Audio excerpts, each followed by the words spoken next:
Me now, Arkansas Senator Tom Cotton. Senator, thanks for being with us. So when people hear the George Floyd Policing Act, I think a lot of people have the impulse to think, oh, this is long overdue.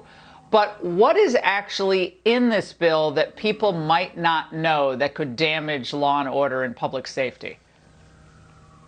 You know, what they should think about when they think about that bill, Laura, is the need to get security systems for their homes and firearms for their families, and talk to their police officer friends who are probably going to be heading for retirement, because that bill would make it so dangerous to be a police officer and so dangerous for our communities. Just look at the fact that it would open up police officers to more lawsuits from the very criminals that they are arresting to protect our communities.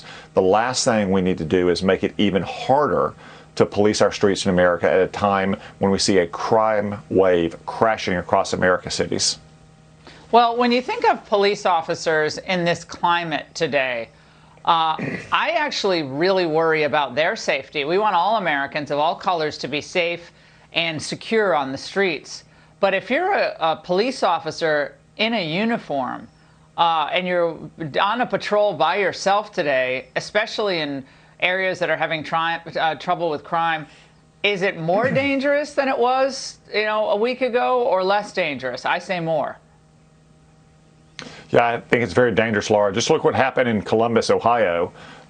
You had an officer who showed up apparently in the middle of an attempted murder, and he shot this woman who apparently had a knife in her hand and saved the would-be victim. Now, that's just the videotape we've seen. We don't want to jump to conclusions, but that's what appears to happen from that videotape. We'll have a thorough and fair inquiry into it.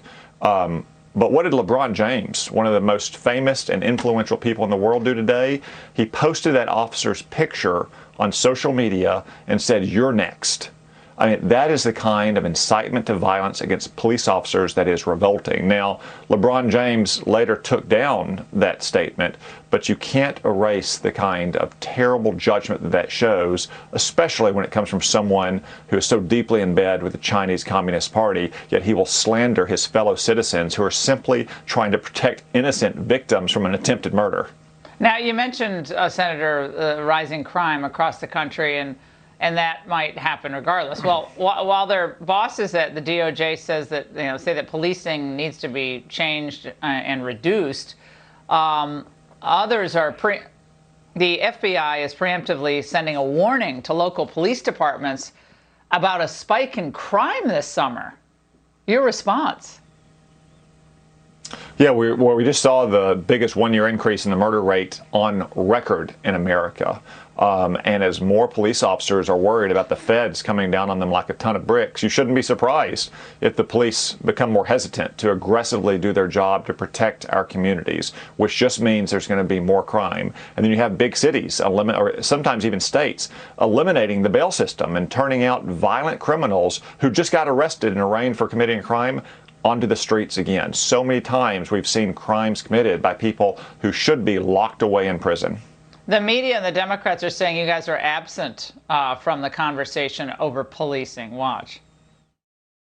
They have no real plan to put forth for the American people. Republicans aren't on board with this legislation, and in part because their constituents, other Republican voters, are not necessarily acknowledging that there is a problem. It faces an uphill battle in the Senate where Republicans are averse to doing basically anything except virtue signaling to their base. Ha! You're virtue signaling, Senator. Oh, that's rich. Yeah, Laura, if they're waiting around for the Republican plan to make it easier for criminals to sue police officers, they're going to be waiting for a long time. What we need to do is support our police officers, support law enforcement as they're confronting this epidemic of crime across our country. Senator, great to see you tonight. Thanks so much.